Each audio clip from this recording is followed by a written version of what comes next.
সেই গ্রামটার নাম হচ্ছে হারোদ্দা পশ্চিমপাড়া, মানে যেটা বাংলাদেশের আর কি। একদিকে ভারত আর অন্যদিকে সুন্দরী বাংলাদেশ, আর মাঝখান দিয়ে বয়ে গেছে ইছামতি নদী। কলকাতা থেকে একদিনে ঘুরে আসতে পারেন ভারত বাংলাদেশ সীমান্তে অবস্থিত এই টাকি পর্যটন কেন্দ্র থেকে। দেখে নিতে পারেন 400 বছরের পুরনো জমিদার বাড়ি, ম্যানগ্রোভ দিয়ে ঘেরা গোলপাতার জঙ্গল। এছাড়াও করে নিতে পারেন ইছামতি নদীতে নৌকা বিহার, ইতিহাস বিজড়িত 354 বছরের পুজো দালান, যেখানে দেশনায়ক সুভাষচন্দ্র বোস এসেছে। সেই জায়গায় দাঁড়িয়ে সত্যি কথা বলতে বেশ ভালো লাগছে। চলুন, শীতকালের টাকি ভ্রমণ তো অনেক দেখলেন, আজ আমার সাথে দেখবেন বর্ষার টাকি ভ্রমণ। নমস্কার বন্ধুরা, আপনাদের সকলকে স্বাগত জানাচ্ছি আরও একটা নতুন ভিডিওতে। সামনেই আসছে দুর্গাপুজোর ছুটি এবং আর কিছু মাস পরেই পড়বে শীতকাল। তো কলকাতা থেকে মাত্র কয়েক ঘন্টার দূরত্বে এই সপ্তাহান্তে ছুটি কাটাতে কিন্তু আপনারা এই সমস্ত ডেস্টিনেশনে কিন্তু ঘুরে যেতে পারেন। তবে তার মধ্যে কিন্তু অত্যন্ত জনপ্রিয় হচ্ছে টাকি। আর এই ইছামতির পাড়ে এসে একটা দিন দুর্গাপুজো সময় বিসর্জন হোক কিংবা শীতকালে পিকনিক হোক, সমস্ত কিছু কিন্তু আপনারা উপভোগ করতে পারবেন এই টাকিতে। চাইলে একটা রাত এখানে কাটিয়েও যেতে পারেন। তো চলুন, আজকে ভিডিওতে আপনাদের ঘুরে দেখাবো সম্পূর্ণ টাকি, কিভাবে টাকি ঘুরবেন এবং টাকি ঘুরতে গেলে কত কি খরচ হতে পারে, কোথায় খাবেন আর থাকবেনই বা কোথায়, সেই সমস্ত তথ্য নিয়ে শুরু হচ্ছে এই ভিডিওটা। সকাল সকাল শিয়ালদহ থেকে 6টা 12 হাসনাবাদ লোকাল ধরে পৌঁছে গেছিলাম হাসনাবাদ স্টেশনে। শিয়ালদহ থেকে হাসনাবাদ লোকাল আর কখন কটায় ছাড়ে সেই তথ্য দিয়ে রাখলাম ডেসক্রিপশন বক্সে। শিয়ালদহ থেকে হাসনাবাদ পৌঁছতে সময় লাগে মোটামুটি প্রায় 2 ঘন্টার মতো। হাসনাবাদ স্টেশন অথবা টাকি রোড স্টেশনে নেমে আপনারা শুরু করতে পারেন আপনাদের টাকি ভ্রমণ। স্টেশনের বাইরেই রয়েছে টোটো স্ট্যান্ড, সেখান থেকে টোটো ভাড়া করে ঘুরে নিতে পারেন টাকি। তবে আমি আজ গিরিধারী বাবুর টোটোয় ঘুরে দেখব টাকির বিভিন্ন জায়গা। ফাইনালি আমরা নামলাম হচ্ছে হাসনাবাদ স্টেশনে। আমার নামার কথা ছিল হচ্ছে টাকি রোডে। এবার টাকি রোড স্টেশনটা ছেড়ে চলে এসছে বুঝতে পারিনি, মানে ওয়ার ইজ মাই ট্রেন আমি ফলো করছিলাম, কিন্তু ওখানে দুটো স্টেশন পিছনে ট্রেনটা দেখাচ্ছিল ট্র্যাকে, তো সেই জন্য একটু ভুল হয়ে গেছে। এবার টাকি স্টেশন ছেড়ে চলে এসছে, আমি হাসনাবাদে নেমেছি। টাকি থেকে আপনি হাসনাবাদে নামুন বা টাকিতে নামুন, এখান থেকে খুবই সহজে প্রথমে আপনাকে বাইরে বেরিয়ে টোটো স্ট্যান্ড আছে, টোটো করে কিন্তু আপনি টাকি ঘুরে নিতে পারেন। ব্যাপারটা হচ্ছে আমার একটা টোটো বুকিং করা ছিল, যিনি আর কি টাকি রোডে দাঁড়িয়েছিলেন। তো ওনাকে আবার ফোন করতে উনি বললেন যে ঠিক আছে, কোনো সমস্যা নেই, আপনি মেন গেটে এসে দাঁড়ান, আমি আসছি। বলতে উনি আসছেন, আমি হেঁটে একটু রেল গেটটার দিকে এগিয়ে যাচ্ছি। ফাইনালি গিরিধারীবাবু চলে এসছেন। আজকে আমি গিরিধারীবাবুর সঙ্গে পুরো টাকিটা ঘুরে দেখাবো আপনাদের। আর সবথেকে বড় কথা হচ্ছে নামতে নামতেই বৃষ্টি দিয়ে স্বাগত জানালো টাকি। সকালবেলা বেরিয়েছি 4:30 সময় বাড়ি থেকে। এখন একটু ব্রেকফাস্ট করব, ব্রেকফাস্ট করে তারপরে শুরু করব আজকে আমাদের টাকি ভ্রমণ। টাকি চৌরাস্তার ধারে এক দোকান থেকে সেরে নিলাম আজকে আমাদের সকালের ব্রেকফাস্ট। ব্রেকফাস্টে ছিল কচুরি আর তরকারি। ব্রেকফাস্ট সেরে আমরা প্রথমে ঘুরে দেখলাম টাকি রামকৃষ্ণ মিশন হাই স্কুল। বিদ্যালয়টি 1931 সালে প্রতিষ্ঠিত হয় এবং 1938 সালে মিশনের একটি শাখা তৈরি করা হয় এখানে। বর্তমানে বিদ্যালয়টি বেলুর মঠ রামকৃষ্ণ মিশনের দ্বারা পরিচালিত। রামকৃষ্ণ মিশনের সব জায়গারই পরিবেশ এত সুন্দর, এলে পুরো মন শান্ত হয়ে যায়। এরপর আমরা ঘুরে দেখলাম টাকি ফুলেশ্বরী কালীবাড়ি।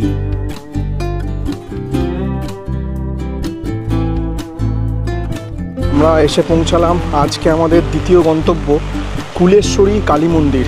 আর এই মন্দিরটা কিন্তু প্রায় 400 বছরেরও পুরনো, যেটা দাদা বলছিলেন। এবার শুনে নেবো এই মন্দিরের কিছু কথা। 400 বছর পুরনো মন্দির। ওই মাকে নদীর কুল থেকে পাওয়া গিয়েছিল, সেখান থেকে নামকরণ হয়েছিল মা কুলেশ্বরী কালীমায়ের মন্দির। এটা হলো পুরো পাথরের মূর্তি, প্রত্যেক বছর পাথর মূর্তিটাই পুজো হয়। আর এখানে প্রচুর লোকজন আছে, বিশাল পরিমাণে ভিড়টা হয়। সেই সময় সাইডের যে রাস্তাগুলো আছে সেগুলো পুরো রাস্তাগুলো বন্ধ থাকে। এবার এখানে তারপর 350 বছর যে গাজন মেলাটা এখনও বহাল আছে। মানে টাকি হাসনাবাদ টোটাল যে সন্ন্যাসী আছে, মানে একটা বেশ বড় উৎসব। হ্যাঁ, বড় উৎসব। মানে এত পরিমাণে লোক, সাধারণভাবে একটা মানুষ ঢুকতে খুব কষ্টদায়ক হয়।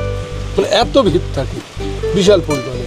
মানে এখানের যে মেন মানে অনুষ্ঠানগুলো খুব জাঁকজমকভাবেই হয়। এরপর পথেই পড়ল টাকির বিসর্জন সিনেমায় ব্যবহৃত এই বাড়িটি।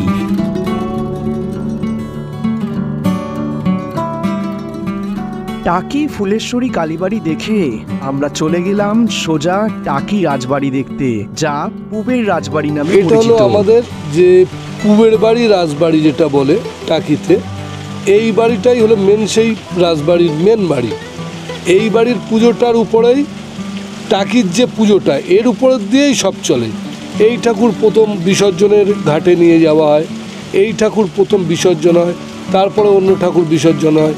আর যেটা মহিষ বলি হতো টাকিতে, এখানেই সে মহিষ বলি হতো। আর এখানে সেই একটা পুরনো যে বোধনতলা বলে একটা বেলগাছ আছে, যেটা 300 বছর পুরনো, আজও সেটা আপনি দেখতে পাবেন। এবার এখানে যে মানে অষ্টমীর দিনকে একটা মোটামুটি ধরুন কমপক্ষে 7 থেকে 8 হাজার লোক খাওয়া দাওয়া করে। আর এখানে আরেকটা ব্যাপার যে মানে বিসর্জনটা হয়ে যাওয়ার পরে কচু শাক পান্তা খাওয়ার ব্যবস্থা এখনও চালু আছে। আর মহিষবলিটা এখন উঠে গিয়েছে, কিন্তু তার সেই বড় খাঁড়া যে খাঁড়াটা সেইগুলো এখনও দেখতে পাবেন।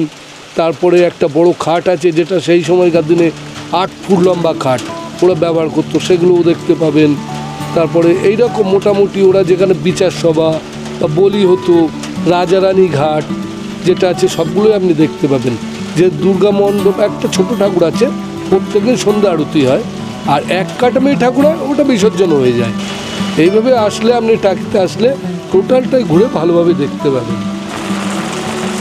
দেখুন, এই হচ্ছে সেই দুর্গা দালান, অসম্ভব সুন্দর লাগছে। তবে বর্ষাকালেও কিন্তু টাকি বেশ ভালো লাগবে, আমার তো বেশ ভালো লাগছে, আশা করি আপনাদেরও বেশ ভালো লাগবে বর্ষায় টাকি ভ্রমণ।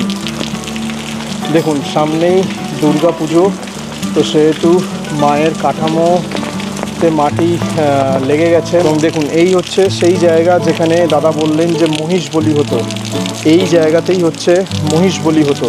এবং ওই দিকে দেখতে পাচ্ছি যে বাচ্চাদের জন্য পার্কও করা আছে। একা এরকম বর্ষায় ছাতা মাথায় নিয়ে টাকি রাজবাড়ি ঘুরে বেড়াচ্ছি, একটা আলাদাই ফিলিংস হচ্ছে। সত্যি বলতে বেশ ভালো লাগছে। বর্ষার রূপও কিন্তু দারুণ। অনেকে শীতকালে আসেন পিকনিক করতে, তবে আমি বলবো বর্ষায় আসুন, বর্ষার কিন্তু এর একটা আলাদা রূপ আছে। এখানে কিন্তু চাইলে আপনারা ওয়েডিং ফটোশ্যুট এবং পিকনিক এবং সব রকমের জন্য ভাড়া দেওয়া হয়। তার নাম্বারটা কিন্তু এখানে দিয়ে রাখলাম। এগুলো দিয়ে আর কি বলি হতো, তাই তো? বলি হতো এই খাড়া, তারপর ছাগল বলি হতো এই খাড়া। কি বিশাল খাড়া দেখুন, এই খাড়া দিয়ে হতো 400 বছর আগে মোষ বলি। তবে এইখানে কিন্তু প্রবেশ নিষেধ, আপনারা বাইরে থেকে কিন্তু এটা এই ঘরটার একটা দৃশ্য আপনারা দেখতে পাবেন। আর এটা হচ্ছে বিচার সভা। আর এই যে রুমটা এখন দেখতে পাচ্ছেন, দোষীদের বিচার করা হতো এই রুমেই। এইটা হচ্ছে বিচার সভা। দালানটা দেখে আসি। দালানের সামনে দেখলাম একটা কামান রাখা আছে। দেখুন, এই হচ্ছে সেই যে পার্ক বললাম, এইদিকে কিন্তু বাচ্চাদের জন্য পার্কও করা আছে। আর এই দেখুন, এই হচ্ছে দালান, রাজবাড়ির দালান। এবং যে কামান বলছিলাম, মানে এইটা হচ্ছে মেন গেট ছিল, এইটা মেন গেট, এখান থেকেই এন্ট্রি হতো। আর এই দেখুন, এখানে সেই কামান এখানে রাখা আছে।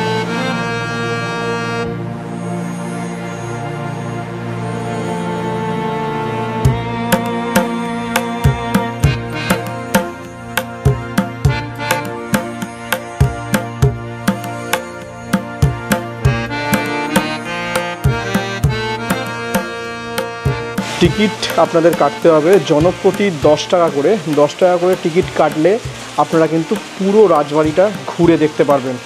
তবে এখন বৃষ্টির জন্য একটু দাঁড়িয়ে অপেক্ষা করছি, বৃষ্টিটা একটু থামলে আবার বেরোবো।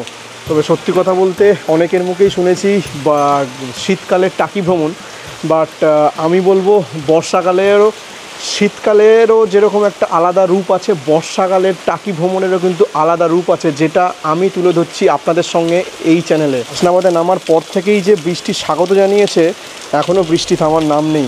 তবে সত্যি কথা বলতে আমি কিন্তু বেশ এনজয় করছি বৃষ্টিটা। টাকি পুবের রাজবাড়ি দেখে সোজা চলে গেলাম টাকি রাজবাড়ি ঘাটে, যেখান থেকে দেখা মেলে সুন্দরী বাংলাদেশের। আমরা এখন এসে পৌঁছালাম টাকির রাজবাড়ি ঘাটে এবং এই হচ্ছে টাকির সানরাইজ গেস্ট হাউস। এই হচ্ছে টাকি সানরাইজ গেস্ট হাউস আর এটাই হচ্ছে টাকির রাজবাড়ি ঘাট। আর ওপার থেকে বাংলাদেশকে দেখা যাচ্ছে। দেখুন, ক্যামেরা হয়তো অতটা জাস্টিস করতে পারছে না, তবে মানে বলে বোঝাতে পারবো না এত সুন্দর। এবং এখান থেকেই কিন্তু এই ঘাট থেকেই কিন্তু বিসর্জন হয় টাকির জনপ্রিয় যেটা সেই দুর্গা ঠাকুরের বিসর্জন কিন্তু এই ঘাট থেকেই হয় টাকির।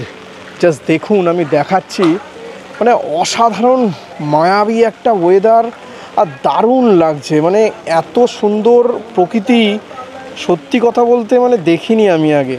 সন্ধেবেলা কিন্তু বেশ ভালো ভিড় হয় আর আশা করি এখান থেকে কিন্তু সানসেট দেখতে কিন্তু খুব সুন্দর লাগবে। তবে জুম করে দেখলে দেখা যাবে বাংলাদেশের নৌকাও কিন্তু দেখা যাবে জুম করে দেখলে। বিস্তীর্ণ পুরো, শুধু যেদিকেই তাকাই সেদিকে নদী আর নদী, জল আর জল। ওই দিকটা পুরো ধুধু করছে, দেখুন এই দিকটাতে পুরো ধুধু করছে, মানে কিচ্ছু দেখা যাচ্ছে না। তবে এই ওয়েদারটাও কিন্তু বেশ ভালো লাগছে, এই ওয়েদারটাও। এবং সেই দিক থেকে খুব সম্ভবত বোটিং হয়, এই দিকে কিছু বোট রাখা আছে, এই দিক থেকে খুব সম্ভবত বোটিং হয়। রাজবাড়ির আরও একটি দুর্গা দালান, যেটি এখন প্রায় ভগ্নপ্রায় অবস্থা হয়ে গেছে বললেই চলে। তবে এখানে নাকি এই যেটা শুনলাম এখনও নাকি পুজো হয়। এই দুর্গা দালানে কিন্তু এখনও দুর্গা পুজো হয়, প্রত্যেক বছর দুর্গা পুজোর সময় কিন্তু দুর্গা পুজো হয়। আর পিছন দিকে যে গেস্ট হাউসটা দেখতে পাচ্ছেন সেটা হচ্ছে হেরিটেজ গেস্ট হাউস, তার প্রপার্টির মধ্যে এখন এইটা পড়ে। ইছামতির পাড়ে, এই পাড়ে কিন্তু প্রচুর গেস্ট হাউস আছে এবং এইখানে লাইন দিয়ে কিন্তু প্রচুর খাবারের দোকানপাট আছে, যেগুলো কিন্তু আপনারা এখানে এলে ব্রেকফাস্ট, লাঞ্চ থেকে শুরু করে সমস্ত কিছুই করতে পারবেন। এই একদম রাজবাড়ি ঘাটের আশেপাশে কিন্তু প্রচুর দোকানপাট আছে। আর বাঁদিক বরাবর এরকম প্রচুর গেস্ট হাউস আছে। কয়েকটা গেস্ট হাউসের নাম আর নাম্বার কিন্তু আমি ডেসক্রিপশান বক্সে দিয়ে রাখবো। আর সত্যি কথা বলতে এই পাড়ে বসে, ইছামতির পাড়ে বসে মানে আপনার সন্ধে এমনিই কেটে যাবে, মানে খুব সুন্দর। দেখুন এখানে লেখা আছে আই লাভ টাকি। তবে এই বর্ষায় যতটুকু সম্ভব সেটুকু আপনাদের সামনে তুলে ধরার চেষ্টা করছি। এইটা হচ্ছে টাকির প্রথম গেস্ট হাউস, যেটা হচ্ছে মিউনিসিপ্যালিটির গেস্ট হাউস না সম্ভবত, এটা হচ্ছে নৃপেন্দ্র অতিথিশালা। এর নাম্বারটাও কিন্তু আমি আপনাকে ডেসক্রিপশন বক্সে দিয়ে দেবো। তবে যদি সম্ভব হয় আমি কিন্তু আজকে দেখি ঘোরার পরে দুপুরের লাঞ্চটা কোথায় করা যায়, তাহলে যদি সম্ভব হয় এখানে করবো। শুনেছি নাকি এনাদের নিজস্ব ইনহাউস রেস্টুরেন্টও আছে। আমরা যে রাজবাড়িটা দেখলাম সেটা হচ্ছে পূবের রাজবাড়ি। আর এই রাজবাড়ির মোট 4টে অংশ ছিল, মানে 4টি রাজবাড়ি ছিল, যেটা হচ্ছে আপনার 4টে দিকে, পূর্ব, পশ্চিম, উত্তর, দক্ষিণ। তো বিভিন্ন এখনও ভগ্নপ্রায় অংশগুলো এখনও কিন্তু আছে। দেখুন এই আর একটা গেস্ট হাউস। এবং এখানে টাকি পৌরসভার তরফ থেকে কিন্তু শৌচালয় করা আছে, যারা ডে আউটিংয়ে ট্যুরে আসবেন তাদের কিন্তু কোনো সমস্যা হবে না। এবং এখান থেকে পৌরসভার তরফ থেকে ট্যুরিস্ট হেল্প ডেস্ক যেটা করা আছে এইখানে। আর এই হচ্ছে একটা ওয়াচ টাওয়ার। হাট থেকে কিন্তু আপনারা চাইলে বোর্ডিং করতে পারেন এবং বোর্ডিং সম্ভবত যেটুকু আমি জানি শেয়ারিংয়েও হয়। এবার কিন্তু আপনার যদি আপনারা চান পার্সোনালি বুক করে করতে সেটাও হয়। তো তার রেট কত কি সেটা আমি ডেসক্রিপশান বক্সে দিয়ে রাখলাম। দেখুন এই হচ্ছে আর একটা গেস্ট হাউস, যেটা হচ্ছে Santiniketan guest house. Santiniketan guest house, নতুন গেস্ট হাউস। এই সামনেই যেটা দেখতে পাচ্ছেন ফ্লোটিং কফি শপ একটা, যেটা করার উদ্যোগ নিয়েছিল যেটা করোনার আগে। তো করোনা মহামারীর পরে রক্ষণাবেক্ষণের অভাবে এটা আপাতত এখন এই অবস্থায় আছে। তবে আশা করছি ভবিষ্যতে কিন্তু এটা চালু হয়ে যাবে খুব শীঘ্রই।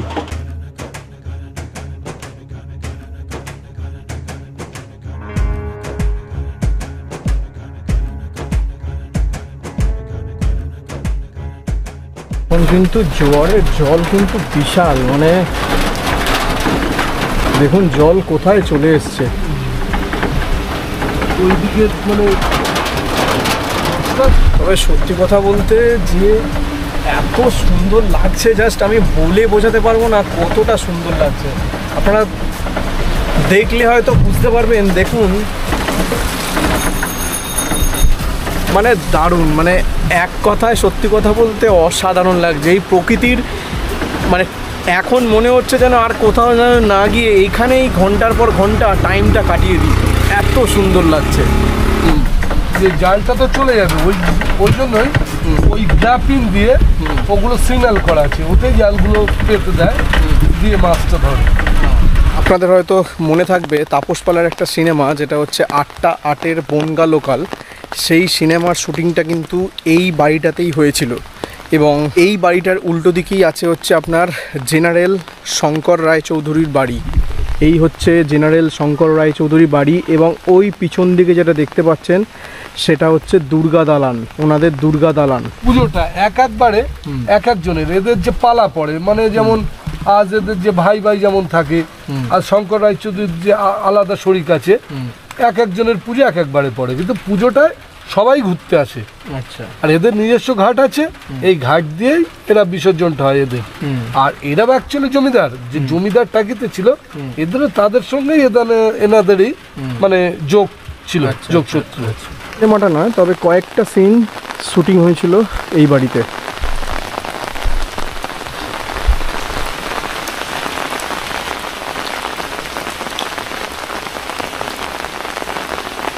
তবে দরজা এখন বন্ধ।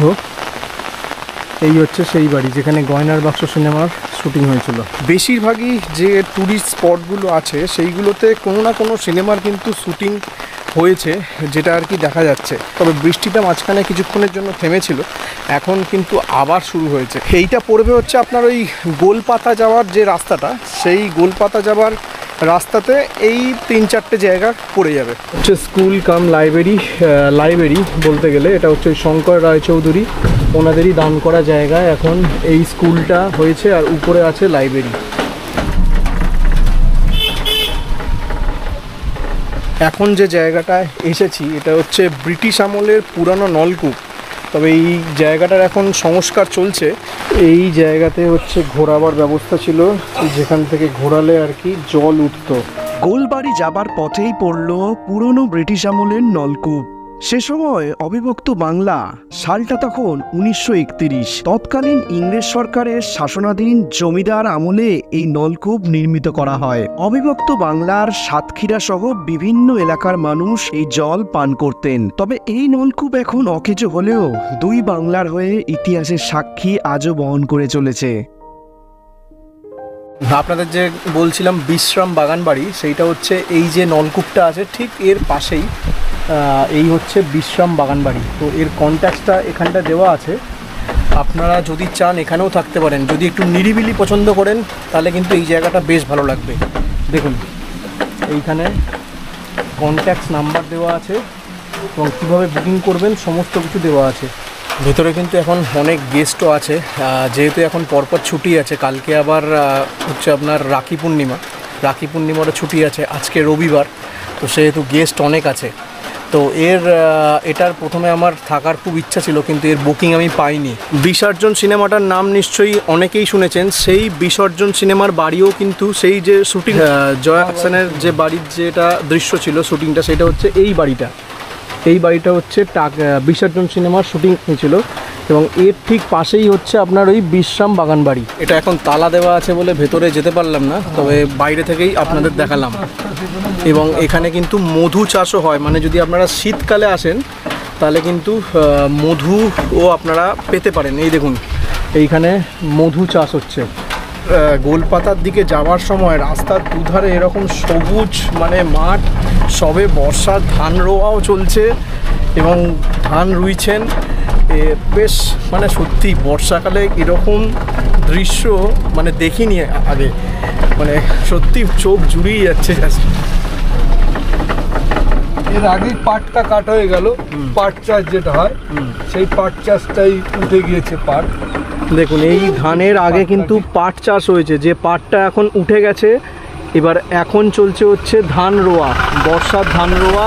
মোটামুটি এই জমিতে মানে 3 ফসলা জমি বলা যেতে পারে, 3টে চাষ হয়। মানে প্রথমে বলছেন যে পাট চাষ হয়ে গেল, তারপরে এই বর্ষার ধান রোয়া চলছে। এটা ওঠার পরে এরপরে আবার সরিষা চাষ হবে। আপনারা যারা বর্ষার টাকি দেখেননি, আমি বলবো সামনে বছর বর্ষায় অবশ্যই এসে ঘুরে যান বর্ষার টাকি। শীতকালের থেকে কিন্তু বর্ষার টাকি আরও বেশি সুন্দর লাগবে। এরপর চলে গেলাম গোলপাতা ফরেস্টের এন্ট্রি গেটে, যেখানে আপনাকে আপনার অরিজিনাল পরিচয়পত্র রেখে প্রবেশ করতে হবে গোলপাতা ফরেস্টে। তবে আপনারা টোটো থেকে নামার পরে টোটো কিন্তু এই দিকে আসবে না, আপনাদের ওই যে চেকপোস্ট আছে সেই চেকপোস্টে আপনাদের আইডি কার্ড বলতে হচ্ছে অরিজিনাল আধার কার্ড, সেই আধার কার্ড দিয়ে এন্ট্রি করাতে হবে এবং অরিজিনাল আধার কার্ড কিন্তু ওখানে রেখে আসতে হবে।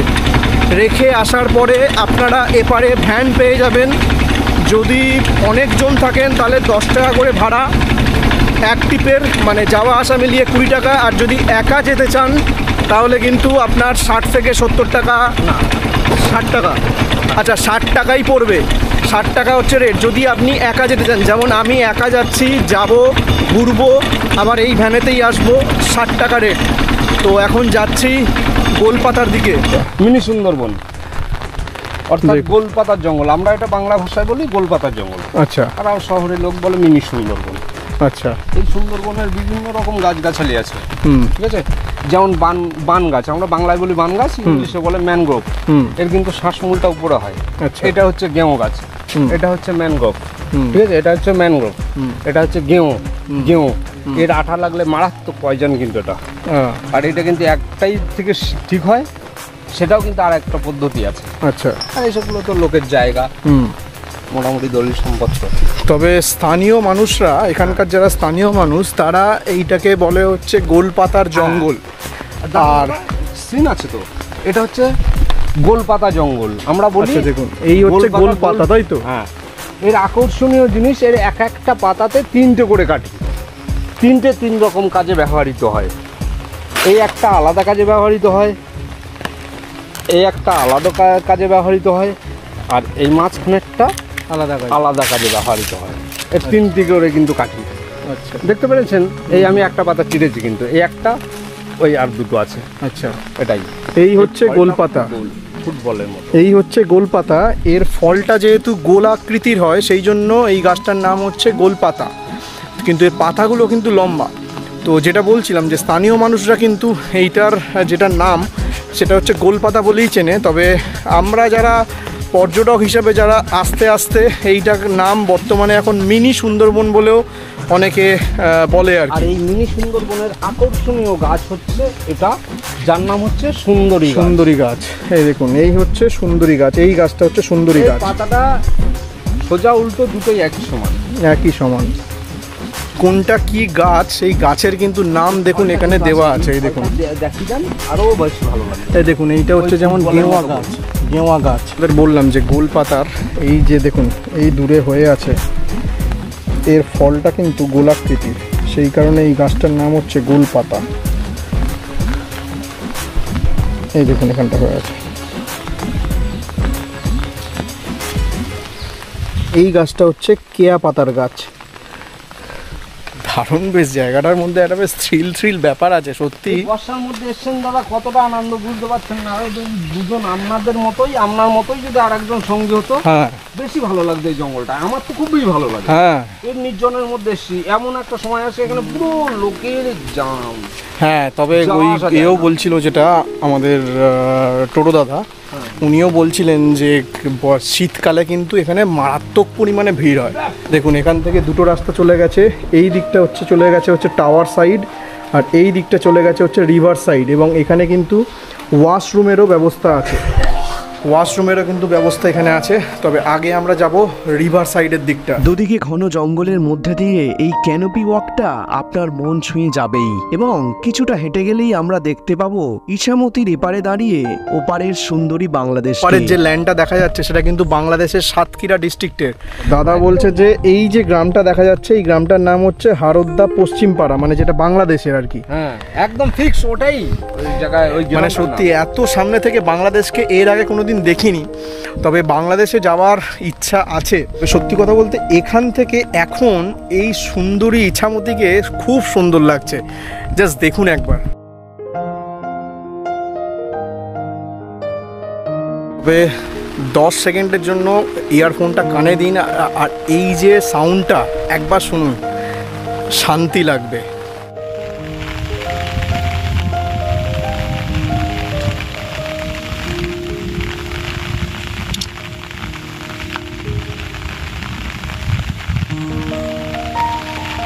এই দূরে কতটা দেখা যাচ্ছে জানি না, এই দূরে কিছু ইট ভাটা দেখা যাচ্ছে। এই দিকটা হচ্ছে বসিরহাট, যেটা হচ্ছে আমাদের ইন্ডিয়ার মধ্যে, আর এই দিকেরটা হচ্ছে বাংলাদেশ।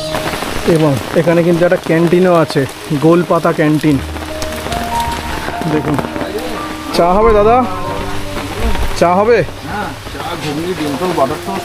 দিন দুটো চা দিন। এই দাদার ক্যান্টিনে কিন্তু চা, ঘুগনি মুড়ি, তাই তো? ঘুগনি মুড়ি, ডিম টোস্ট, বাটার টোস্ট সব কিছু এখানে পাওয়া যাবে। তার মুখ থেকে শুনে নিই সিজনে কি কি ব্যবস্থা আছে এখানে। সিজনে ভাত, মাংস, ডিম যা যা বলবেন সব কিছু আপনার ফোনে অর্ডার করা হয়। যা যা বলবেন সব কিছু আমরা অর্ডার করে দিই। আর যদি কলকাতা থেকে আসবেন, যদি গাড়ির যোগাযোগ হয় সে ব্যবস্থা আমরা করে দিই। তোমার নাম্বারটা বলে দাও। 9635705390। বান্টি দাস। বান্টি দাস। আর এমনি সকালবেলা খাওয়ার জন্য কি কি পাওয়া যাবে? সকালবেলা আমি লুচি, ঘুগনি, ডিম টোস্ট, বাটার টোস্ট, ম্যাগি, মুড়ি, ঘুগনি, হালকা টিফিন আপনি পেয়ে যাবেন। আর চা তো আছে। আর দুপুরে চা তো আছে, দুপুরে লাঞ্চ আপনি পেয়ে যাবেন। অর্ডার দিলে সব কিছু পেয়ে যাবেন আপনি। আচ্ছা আচ্ছা, সিজন অ্যাভেলেবেল সব কিছু। তবে আপনারা চাইলে কিন্তু এখানে কিন্তু মানে লাঞ্চও করতে পারেন। জায়গাটা কিন্তু বেশ ভালো, মানে এইরকম গোলপাতার জঙ্গলে, মানে গোলপাতা যে ফরেস্ট, এখানে বসে কিন্তু খেতে দারুণ লাগবে লাঞ্চ করতে। তো সেই সকাল থেকে তো বৃষ্টি পড়েই চলেছে, একটু চা খাই, চা খেয়ে ওপরের ওয়াচ টাওয়ারটা থেকে একবার ঘুরে আসবো। বেশ ভালো। একটা কথা বলে দিই, আপনারা যারা বাজেটে টাকি ঘুরতে চাইছেন, মাত্র 450 থেকে 500 টাকার মধ্যেও কিন্তু ঘোরা সম্ভব। হ্যাঁ, ঠিকই শুনছেন, 450 থেকে 500 টাকার মধ্যেও কিন্তু ঘোরা সম্ভব। একদম পুরো টাকি স্টেশন থেকে। মহাদেবদা বললে তো, যে মহাদেবদার আমি ভ্যানে করে এলাম, উনি কিন্তু টাকি স্টেশন থেকে নিয়ে এসে 15টা স্পট ঘুরিয়ে এখানে লাঞ্চ করিয়ে আবার স্টেশনে ছেড়ে দেবেন। ওনার নাম্বারটা আমি ডেসক্রিপশান বক্সে দিয়ে রাখলাম, আপনারা চাইলে কিন্তু যোগাযোগ করে নিতে পারেন। ঠিকই শুনেছেন, 450 থেকে 500 টাকার মধ্যে। এবং এটা সিজন ওয়াইজ ভ্যারি করে, সবসময় যে রেটটা এক থাকবে তা নয়। যদি বাজেট অপশন একই থাকবে। আচ্ছা, দাদা বলছে একই থাকবে। সিজন আরো কম হবে, সিজনে ওই 500 টাকা হবে, অফ সিজনে আরো কম হবে। আচ্ছা, অফ সিজনে কম হতে পারে এবং সিজনে 500 টাকা থাকবে। সুন্দরবনে যেরকম ওই ওয়াচ টাওয়ার করা থাকে না, এখানেও ঠিক সেরকমই ওই ওয়াচ টাওয়ার মতো করা আছে। মানে এখান থেকে আর কি এই গোলপাতা যে ফরেস্টার, এর একটা উপরের একটা ভিউ পাবেন। তবে নদীটা দেখা যাবে না, বাট ভিউটা কিন্তু বেশ ভালো। পুরীর ডাবরি ওয়াচ টাওয়ার থেকে যেরকম ভিউ পাওয়া যায়, এখানেও ঠিক সেরকমই একটা ভিউ পাওয়া যাচ্ছে। আরে বর্ষায় কিন্তু আলাদাই লাগছে, মানে অন্য লেভেল। হয়তো মানে ভিজে গেছি, সকাল থেকে তো ঘুরে বেড়াচ্ছি, ভিজে গেছি, বাট এটা কিন্তু আলাদাই লাগছে। খুব জাগ্রত মন্দির। এবং এইটাই হচ্ছে আপনার রাধাকৃষ্ণের মন্দির, যেটা এখন খুব বন্ধ আছে এবং মন্দিরটা কিন্তু খুব জাগ্রত। এখন ঠাকুর এখন শয়নে আছে। তো এই হচ্ছে মালদ্বীপ রিসর্ট, যেটা নতুন করেছে। আপনারা ফেসবুকে দেখতে পারবেন যে মালদ্বীপ রিসর্ট টাকির। তো ভেতরে আর ঢুকবো না, বাইরে থেকেই একটু জাস্ট দেখে বেরিয়ে যাবো, কারণ সকাল থেকে তো দেখছেন বৃষ্টি হয়েই চলেছে।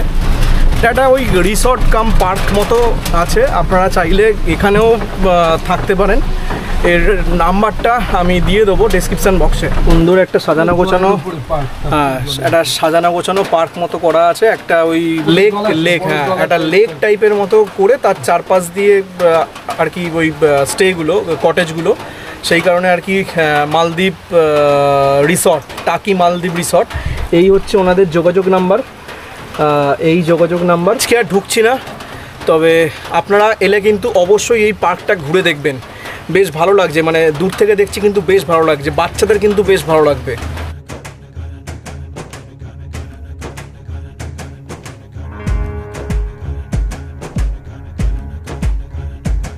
এরপর ঘুরে দেখে নিলাম টাকির জোড়া শিব মন্দির।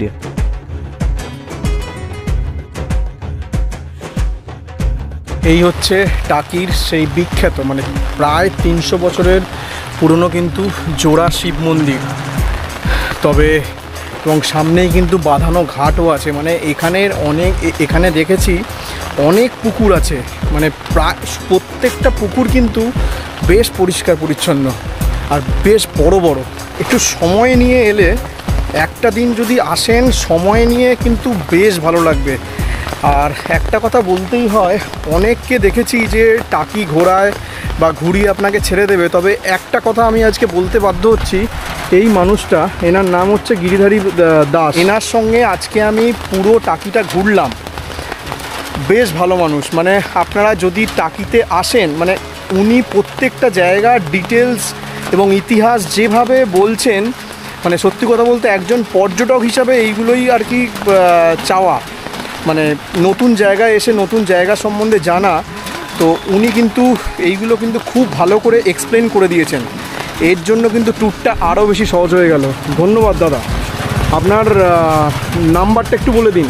আমার নম্বরটা হলো 9679705500। আর যদি কেউ ধরুন টাকি ট্যুর করতে চায়, ওয়ান ডে ট্যুর, তাহলে সেরকমভাবে কীরকম কী খরচ হতে পারে, মানে কীরকম কতগুলো প্ল্যান আছে? এটা প্ল্যান বলতে আপনি প্রথম তো শিয়ালদা থেকে টাকি যে হাসনাবাদ লোকাল ধরে আসলেন, টাকিতে নামলেন। টাকি হলো হাসপাতাল লাস্ট স্টেশন, তার আগে টাকি। ওখান থেকে নামার পরে আমাদের ফোন করে বললে আমরা স্টেশন থেকে তুলে নিয়ে আসি। ওটা মাথা পিছু ভাড়া পড়ে যায় 20 টাকা মাথা পিছু হিসেবে ভাড়া হয়। এক গাড়িতে 4-5 জন থাকলে 100 টাকা ভাড়া হয়। রাজবাড়ি ঘাট, রাজবাড়ি ঘাট থেকে আমাদের সাইট সিনটা শুরু হয়। আমাদের 3টে সাইটে মোট 14টা জায়গা আছে। সেই 14টা জায়গা টোটাল ঘুরতে গেলে আপনার একটা গাড়িতে রিজার্ভ আপ ডাউন মিলে যে ঘাট থেকে তুলে রাজবাড়ি ঘাটেই নামানো, ওটা 1000 টাকা পড়ে। আর স্টেশনটা আলাদা, যেটা খরচা আলাদা পড়ে। এইভাবে আমরা ঘোরাই। আর যদি কেউ পুরো 14টা না করতে যায়, সেক্ষেত্রে ভাঙা ভাঙা কীরকম আছে? আপনি মনে করলে একটা সাইটও ঘুরতে পারেন, 5টা স্পট আছে, সেটা ঘুরিয়ে আনতে পারলে ওই রাজবাড়ি ঘাট থেকে নিয়ে 5টা স্পট ঘুরিয়ে আনি, ওটা 1.5 ঘন্টা সময় লাগে। ওটা আমরা 350 টাকা ভাড়া নিই। আর 2টো সাইট হলে আপনার 10টা স্পট হলে 700 টাকা ভাড়া হয়। আর 3 নম্বর সাইটটা 4টে স্পট, ওইটা দিলে মোট 1000 টাকা ভাড়া হয়। আচ্ছা, যদি কোনো বড় গ্রুপ আসে সেক্ষেত্রে কি আপনি টোটোর ব্যবস্থা করে দিতে পারবেন? বড় গ্রুপ আসলে আমার আগের থেকে ফোন করে দিলে একটু সুবিধা হয় কি, আমি তখন আমার প্রয়োজন, মানে আমার পরিচিত মতো যারা আমার সঙ্গে সেটিংভাবে চলতে পারবে সেইভাবে আমি টোটোগুলো নিয়ে একদম সুন্দরভাবে আমি যেভাবেই নিয়ে যাব, তা আমার পিছনে সেই পথ ধরেই চলবে। একদম। ওনার নাম্বারটা কিন্তু ডেসক্রিপশান বক্সে দেওয়া থাকলো। টাকি এলে অবশ্যই একবার ওনার সাথে ঘুরে দেখবেন, আশা করছি নিরাশ হবেন না কিন্তু। তবে এক্ষেত্রে ধরুন একটা টোটোতে আপনারা 4 জন এলেন, যদি আপনারা পুরো টাকি মানে 14টা 15টা যে 16টা যে সাইট সিন আছে, পুরো টাকির যদি সাইট সিন করেন, সেক্ষেত্রে কিন্তু একদিনে আপনাদের মাথা পিছু খরচ পড়বে 250 টাকা করে। মানে যদি আপনারা একটা টোটোয় 4 জন বসেন, 4 জনের জন্যই এনাফ, 5 জন কিন্তু হবে না। যদি 4 জন বসেন সেক্ষেত্রে কিন্তু মাত্র 250 টাকাতেও কিন্তু আপনারা এই পুরো টাকির সাইট সিন করে নিতে পারবেন। মিউনিসিপ্যালিটির যে গেস্ট হাউস, ওখানেও কিন্তু লাঞ্চের ব্যবস্থা আছে, এবং এছাড়াও আরও কিছু গেস্ট হাউস আছে, সেখানেও কিন্তু আপনারা দুপুরের লাঞ্চটাও সেরে নিতে পারেন। তবে আজকে যেহেতু আমার বুকিং আছে হোটেল সোনার বাংলায়, আজকে প্রথমে ভেবেছিলাম যে লাঞ্চটা আপনাদের দেখাবো এরকম কোনো একটা জায়গাতে কিভাবে লাঞ্চ করবেন, তবে সেটা একটু দেরি হয়ে যাওয়ার জন্য আর দেখাতে পারলাম না। তো এর পরের পার্টের ভিডিওতে কিন্তু সোনার বাংলার ব্লগটা আসবে। তবে আপনারা যদি লাঞ্চ সারতে চান তাহলে কিন্তু এই কয়েকটা জায়গার নাম বললাম, এবং ওনাকে জিজ্ঞেস করলে, ফোন করলে ভালো জায়গাতে কিন্তু নিয়ে গিয়ে উনি কিন্তু লাঞ্চ করিয়ে দেবেন। দেখুন, এই হচ্ছে টাকি ভবনাথ হাই স্কুল, এই হচ্ছে টাকি গার্লস হাই স্কুল, এটাও কিন্তু বহু পুরনো হাই স্কুল।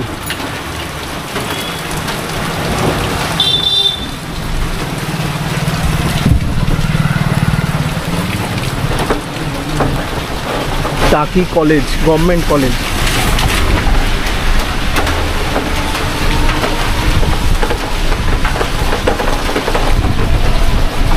টাকি গভর্নমেন্ট হাই স্কুল,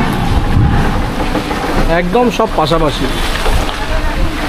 আর স্কুলগুলো কিন্তু বেশ বড়, মানে অনেক বড় বড় স্কুল।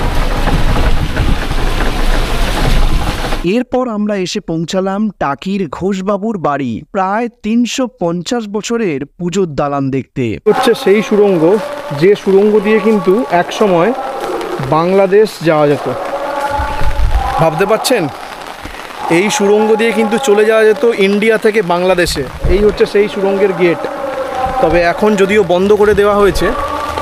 আর দুর্গা দালানটা দেখুন, ও ফ্যান্টাস্টিক, মানে ইটের কাজ। টাকির জমিদারদের মধ্যে অন্যতম ছিল এই ঘোষবাবু জমিদার বাড়ি। প্রায় 354 বছর পূর্বে ঈশ্বর হরিনারায়ণ ঘোষের হাত ধরে দুর্গাপুজো শুরু হয়েছিল এই ঘোষবাবুর বাড়িতে, এবং ইতিহাস ঘাঁটলে দেখা যায় এই ঘোষবাবুর বাড়ির জমিদারদের লেঠেল বাহিনীর বেশ সুনাম ছিল। কথিত আছে সাতক্ষীরার মাটি, গোবরডাঙ্গার হাতি আর টাকির লাঠি। শোনা যায় 1928 সালে জমিদার হরেন্দ্রনাথ চৌধুরী ও প্রসূনচন্দ্র ঘোষের উদ্যোগে এই টাকিতে এসেছিলেন নেতাজি সুভাষচন্দ্র বসু, যার আগমনে গোটা টাকি জুড়ে বিপুল আলোড়ন সৃষ্টি হয়েছিল। বর্তমানে যে দালানে পুজো হয় এখানেই ঘটেছিল নেতাজির সুভাষচন্দ্র বসুর আগমন। এই ইটের কাজ দেখলেই বুঝতে পারবেন যে কত বছরের পুরনো এই দুর্গা দালান। সত্যি এটা না দেখলে কিন্তু অনেক বড় মিস করতাম। এটা প্রথমে বন্ধ ছিল, তো উনি এখানে যিনি কেয়ারটেকার থাকেন তাকে ফোন করে, কাছেই বাড়ি, ফোন করে কিন্তু এটা খোলালেন। আর এখান থেকে যে সুড়ঙ্গটা দেখলেন, এই সুড়ঙ্গটা দিয়েই কিন্তু আগে বাংলাদেশে যাওয়া যেত, মাটির তলা দিয়ে। মানে তখন তো আমাদের একই পথ ছিল 400 বছর আগে, মানে অবিভক্ত বাংলা। তখন দেখা যাচ্ছে ওপরে যে রাজবাড়ি বা জমিদার বাড়ি ছিল মাটির তলা দিয়ে, সেই বাড়িতে গিয়ে এর তলায় দেখছেন সব গোপন ঘর আছে। এই যে সব দেখুন স্কোয়ার মতন করা আছে, আপনি দেখতে পাবেন এই সাইডে সব গোপন গুপ্ত ঘর যেটা বলে সেগুলো আছে। মানে এর সব ওই নিচেগুলোতে? হ্যাঁ, এইগুলো তলা গোপন ঘর, যেটা মাটির তলাতে যে ঘরগুলো আছে আগেকার দিনে যে রাজাদের ব্যাপারটা বলতো যে গুপ্ত ঘর, এগুলো তার মধ্যে আছে। এখন পৌরসভা থেকে আমাদের প্রশাসন থেকে রেনোভেশন বন্ধ করে দিয়েছে, কারণ ওর মধ্যে কোনো রকম সমস্যা হতে পারে, অনেক পুরানো বলে বন্ধ রেখে দিয়েছে। আগে লোকে ঢুকতে পারত। ভাবা যায় যেখানে দেশনায়ক সুভাষচন্দ্র বোস এসেছে সেই জায়গায় দাঁড়িয়ে সত্যি কথা বলতে বেশ ভালো লাগছে। এলে কিন্তু অবশ্যই এই ঘোষবাবুদের যে দুর্গা দালান এটা কিন্তু দেখতে ভুলবেন না, বেশ ভালো লাগবে। এই দাদার বাড়ির কাছেই, উনি ফোন করাতে দাদা কিন্তু সঙ্গে সঙ্গেই এসে কিন্তু খুলে দেখালেন। আপনার জন্যই কিন্তু এটা দেখতে পারলাম। Thank you. আর এখানে আসতে গেলে মানে এখানে দেখার জন্য কিন্তু 10 টাকা করে টিকিট আছে। ওই যে ঘোষ বাড়ি যেটা দেখালাম দুর্গা দালান, তাদের হচ্ছে ঘাট ছিল এই সামনে। আপনারা যারা টাকিতে যারা পিকনিক করতে আসেন, সেটা হচ্ছে একটাই জায়গা আছে এখানে পিকনিকে, সেটা হচ্ছে এই প্রতীক সৈকত বলে এই জায়গাটা। এটা হচ্ছে পৌরসভার তরফ থেকে এই জায়গাটা মেনটেনেন্স করে রাখা হয়। এই দেখুন, এই হচ্ছে সেই জায়গা। এবং আরও যদি আগে যান, আগে গেলে কিন্তু এরকম কটেজ মতো করা আছে, সেই কটেজেও কিন্তু ভাড়া দেওয়া হয় এবং পিকনিক করা হয় আর একটু আগে গেলে। এই একটাই স্পট হচ্ছে টাকিতে যারা পিকনিক করতে আসেন তাদের জন্য এই স্পটটা সত্যি পিকনিকের জন্য কিন্তু বেশ ভালো। প্রথম কটেজ টাইপের করা আছে, এইগুলো এক একটা বিভিন্ন ভাড়া আছে, বিভিন্ন ভাড়া নিয়ে আপনারা কিন্তু এখানে পিকনিকও করতে পারেন। আর এই হচ্ছে প্রতীপ সৈকত, টাকি পৌরসভা। এই নাম্বারটা আমি ডেসক্রিপশন বক্সে দিয়ে রাখলাম। আপনারা চাইলে কিন্তু এখানে লেখা আছে যেটা বাইরের থেকে খাবার নিয়ে এসেও স্পটে খেলে স্পট ভাড়া লাগবে। যদি আপনারা এখানে পিকনিক নাও করেন, বাইরে থেকে যদি খাবার নিয়ে আসেন তাহলেও কিন্তু এই স্পটের ভাড়া দিতে হবে। বেশ ভালো। কিন্তু যদি শীতকালে যদি পিকনিক করতে চান তাহলে কিন্তু এখানে কিন্তু পিকনিক করতেই পারেন। তো দেখছেন এই বোটগুলো যাচ্ছে হচ্ছে এই দিকে 3টে নদীর মোহনা আছে, ইছামতি, বিদ্যাধরী আর কালিন্দী। সেই নদীর মোহনাতেও কিন্তু এই বোটগুলো করে আপনারা যেতে পারবেন। যেগুলো যাচ্ছে কত কি ভাড়া সেইগুলো আমি ডেসক্রিপশন বক্সে দিয়ে রাখলাম। টোটোর কীরকম ভাড়া আছে? যেমন আপনার যে 3 নদীর মোহনা, ওটায় গেলে ওটাও 300 টাকা ভাড়া নেওয়ায় একটা মানে টোটো রিজার্ভ। আচ্ছা, তা ওটাও আপনি সঙ্গে আরও কিছু স্পট দেখছি। আমাদের যেটা রেট আছে 350, 300 বা 350 এরকম নেওয়া হয়। মানে টোটোয় করে মানে ডাঙ্গাপথে আপনি মোহনায় যেতে পারবেন। এটা বোটে গেলে 1000 টাকা পড়ে 1 থেকে 10 জন, আর টোটোয় গেলে ধরুন ওই যেটা মানে যে কজন বসতে পারবে 4 জন 5 জন। সব শেষে দেখে নিলাম ত্রিশক্তি কালী মায়ের মন্দির।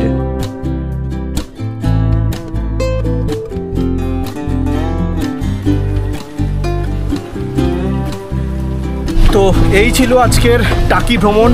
ভিডিওটা কেমন লাগলো অবশ্যই কমেন্ট করে জানাবেন, আর ভালো লাগলে অবশ্যই চ্যানেলটাকে সাবস্ক্রাইব করে দেবেন। সঙ্গে থাকুন, দেখতে থাকুন। The journey begins. যাত্রা চলছে, চলবে।